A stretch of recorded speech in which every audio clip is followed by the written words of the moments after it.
Welcome you all in this YouTube channel. In this video, I will teach you about pair of linear equation in two variables. This is chapter 3rd of class 10th NCERT based I will teach you. Firstly, I will introduce you about the introduction of pair of linear equation. What does this mean?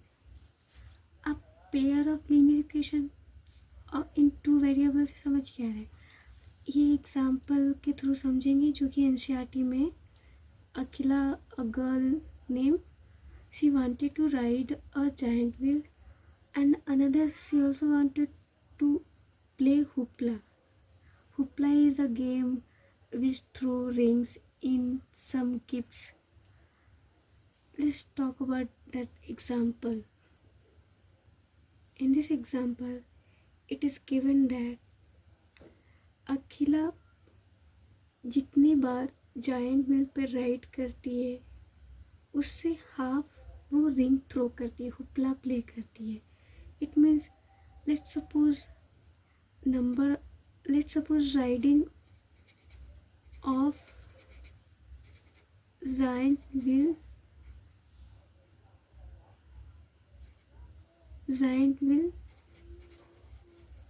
is x. We suppose that number of riding of giant wheel is x. Another, he wants to play a hoopla game. Number of playing hoopla is y. तो अखिला ने जितनी बार होपला play किए वो giant से half गुना होपला play किए. मतलब कि giant अगर 4 बार राइड किए तो होपला वो 2 बार खेले. तो इस रिलेशन को कंप्लीट हम कर सकते हैं कि y is equal to half of x.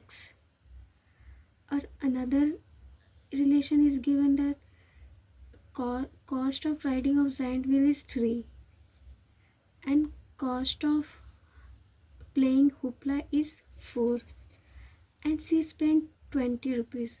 It means 3 rupees is cost for riding giant. It means 3x of the total cost for riding giant and 4x is the total cost of number of playing hoopla and she spent 20 rupees. तो total को add करने पे 3x plus 4x is equal to 20. This two relation is given. Using this two relation, we will solve the linear equation of two variable. Let's understand the graphical method to solve. Graphical method में two variable का linear equation का 3 behaviour होते हैं उसके solution का. आइडर वो कोई भी सॉल्यूशन ना दे, या वो एक यूनिक सॉल्यूशन दे, या वो बहुत सारा सॉल्यूशन दे. तो उसको 3 कैटेगरीज में डिवाइड करते, mainly in 2 categories. Consistent pair of linear equation. It means given pair of linear equation is consistent. It has unique solution. Inconsistent pair of linear equation means it has no solution. It means this given pair of two linear equation has no solution.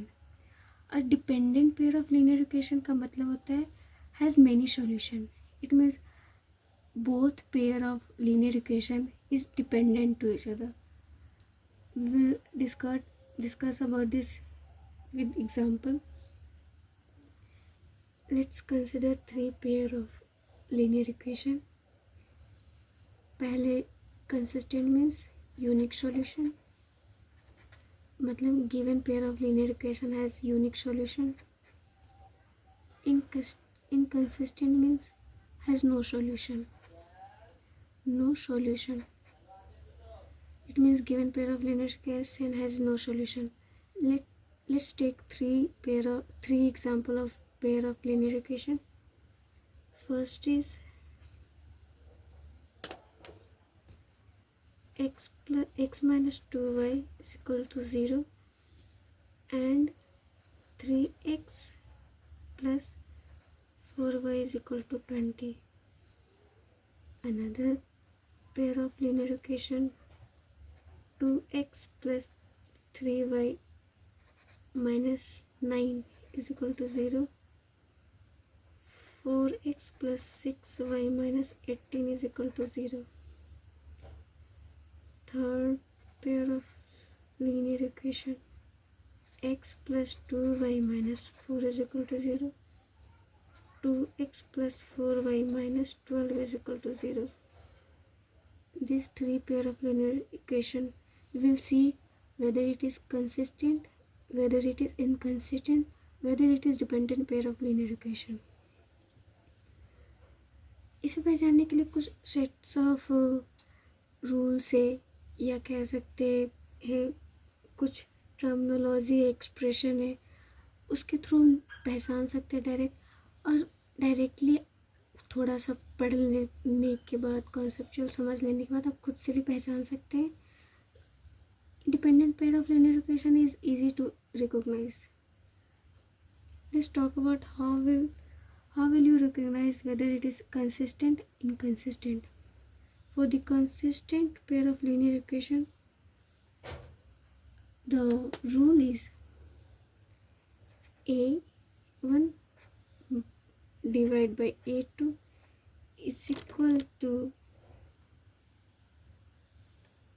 is not equal to b1 divided by b2.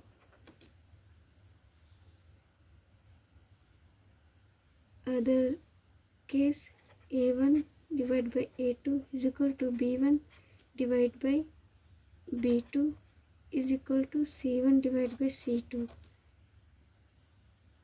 Other sets of expression, a1 is divided by a2 equal to b1 divided by b2 और not equal to c1 divide by c2. इसका मतलब कैसे समझेंगे? अगर a1 a2 क्या है, linear of pair of linear equation का general term ऐसे डिनोट करें ax plus by is equal to c.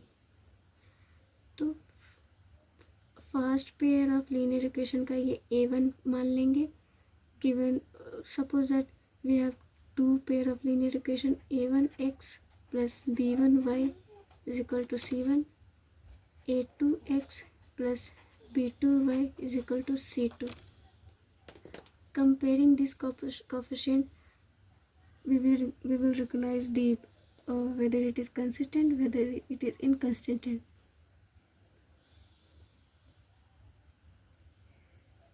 पहले ये सब तीनों एक्सप्रेशन को समझेंगे. ये फर्स्ट एक्सप्रेशन है, सेकेंड, ये थर्ड.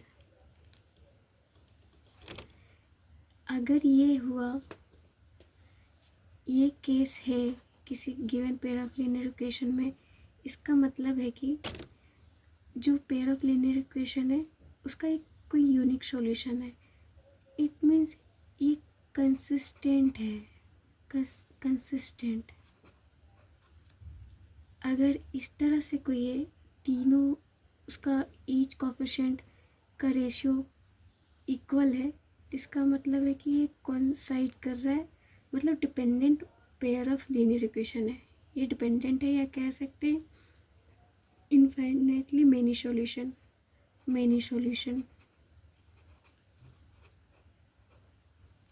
अगर इस तरह से है, इसका मतलब है कि given pair of linear equation is parallel and has no solution,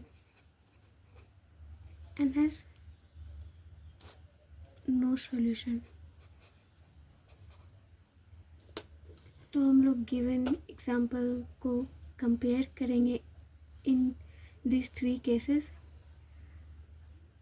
इसका कोएफिशिएंट का रेशियो ले लेते हैं 1/3 और ये -2/4.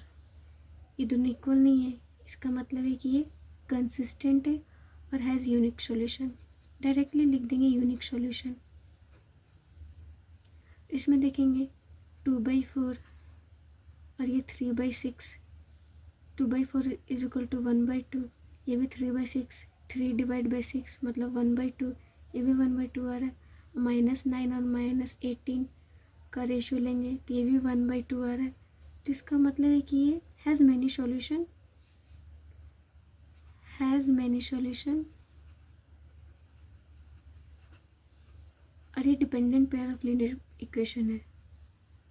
थर्ड पेयर को कंपेयर करेंगे 1/2 और ये इक्वल टू, ये भी 2/4 इक्वल ही है, और नॉट इक्वल टू ये मस्ट होना चाहिए 4/12 मतलब 1/3। ये पैरेलल है, ये पैरेलल है।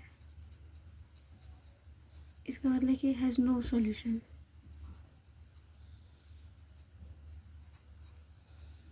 ये 3 केसेस को याद रखेंगे कि coefficient first pair of linear equation और second pair of linear equation में दोनों कोफिशिएंट का रेशियो लेंगे और a1 और a2 का रेशियो टू दी b1 और b2 अगर दोनों नॉट इक्वल टू होगा तो हैज़ है यूनिक सॉल्यूशन। कंसिस्टेंट होगा यहीं पर यूनिक सॉल्यूशन भी होगा। और सेकंड केस है कि तीनों कोफिशिएंट का रेशियो का इक्वल हो जाए तो हैज़ अ मैनी सॉल्यूशन। वो समझो ना कि ये दोनों इक्वेशन सेम ही है। अगर हम इसमें से 2 कॉमन ले लेते तो ये क्या बचेगा 2x + 3 + 6y - 9। तो सेम ही इक्वेशन है, 2 उधर जाके 0 में चला जाएगा। और third pair of linear equation example में देखेंगे 2 ratios of coefficient has equal but last one is not equal. This case is coincide with the parallel condition, has no solution.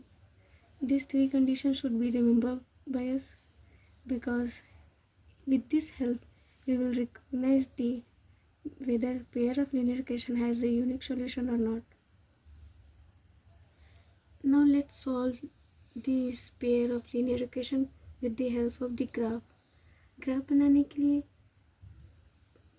x का कुछ भी आर्बिट्रेरी वैल्यू ले लेंगे, छोटी value 0, 1 and 2, और उसकी हेल्प से y का वैल्यू निकालेंगे for both pair of equations.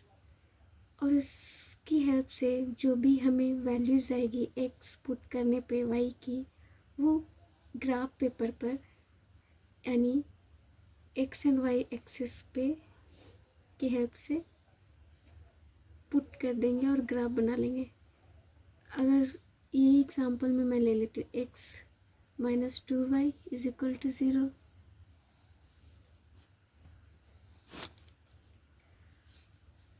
3x + 4y = 0 = 20।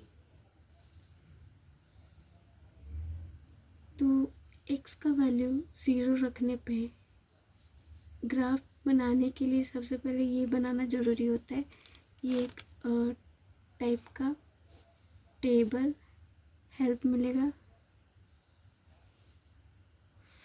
First equation के लिए x की वैल्यू अगर 0 रखेंगे तो y भी 0 आएगा।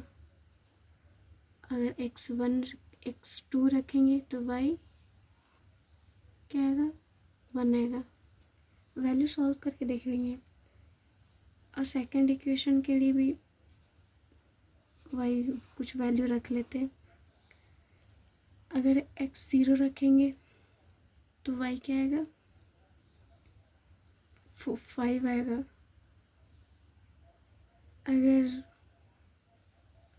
अगर x2 रखेंगे 3 2 6 उधर जाके नहीं, ये नॉर्मल वैल्यूज़ नहीं आ रहे y के, इसलिए कुछ और रैंडम सूटेबल वैल्यूज़ रखेंगे। ये भी ध्यान रखेंगे कि ऐसा क्या वैल्यू रखें कि इंटीजर में आए, मतलब होल नंबर में या नेचुरल नंबर में आए, पॉइंट में ना आए, क्योंकि इसे ग्राफ प्लॉट करने में प्रॉब्लम आती है, थोड़ा लेंदी हो जाता है, थोड़ा डिफ़िकल्टीज देती है। तो अगर 2 रखेंगे तो क्या आएगा 3 2 6 उधर जाके माइनस होगा 14 आएगा। 4 से तो डिवाइड होगा नहीं, तो क्या रखेंगे 3 4 12। हाँ 4 रख सकते हैं, x की जगह पर 4 रखेंगे तो y क्या आएगा 4 3 ज़ा 12, माइनस होके 8 आएगा, तो 4 2 ज़ा 8, 2 होगा। अब दोनों को प्लॉट करेंगे। सपोज मैं तो रफली प्लॉट कर रही हूँ, 1 2 1 2 3 4 4। इस इक्वेशन के लिए एक ज़ीरो रखने पे ज़ीरो ही आ रहा है। पहला पॉइंट ये हो गया।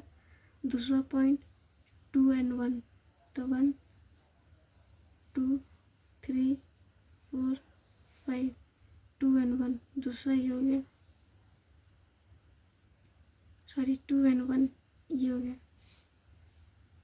और another pair of linear equation के जो पॉइंट है, किसी भी स्ट्रेट लाइन को ड्रॉ करने के लिए ध्यान रखें कि 2 पॉइंट होना ज़रूरी है। ये मैं बताना भूल गई थी, अभी बता रही हूँ। अगर ग्राफ प्लॉट कर रहे हैं एक पेयर ऑफ लीनियर का इक्वेशन का, मतलब 2 वेरिएबल ऑफ इक्वेशन का, तो 2 पॉइंट होना ज़रूरी है। तो फर्स्ट इक्वेशन के लिए 2 पॉइंट हम निकाल लेते हैं, 0,0 और दूसरा 2,1। और पॉइंट लिखने का एक रूल है, x को पहले लिखेंगे, y को बाद में। और दूसरा इक्वेशन के लिए 0,5 फर्स्ट पॉइंट है, 0,5 एंड 4,2, तो 0,5 यहाँ आ जाएगा और 4,2 यहाँ आ जाएगा। इसको ऐसे कुछ करेंगे, ड्रॉ करेंगे, दोनों पॉइंट को ज्वाइन करेंगे तो ग्राफ बन जाएगा। और जिस पॉइंट पे मीट करता है वो हमारा सॉल्यूशन हो जाता है। तो अगर ग्राफ की हेल्प से ये ड्रॉ करते हैं तो हमें सॉल्यूशन मिल जाता है, पता चल जाता है एग्जैक्टली। पर ये थोड़ा रफली गड़बड़ भी हो सकता है, तो इसको जिस पॉइंट पे ये मीट कर रहा है ग्राफ पे, वो हमारा सॉल्यूशन हो जाएगा। ये जो एक्स है, एक्स डैश और वाई डैश जिस पॉइंट पे मीट कर रहा है वो हमारा सॉल्यूशन हो जाएगा। तो एक्स डैश और वाई डैश हमारा सॉल्यूशन होगा, जिसको ग्राफ पेपर पे बनाकर समझेंगे।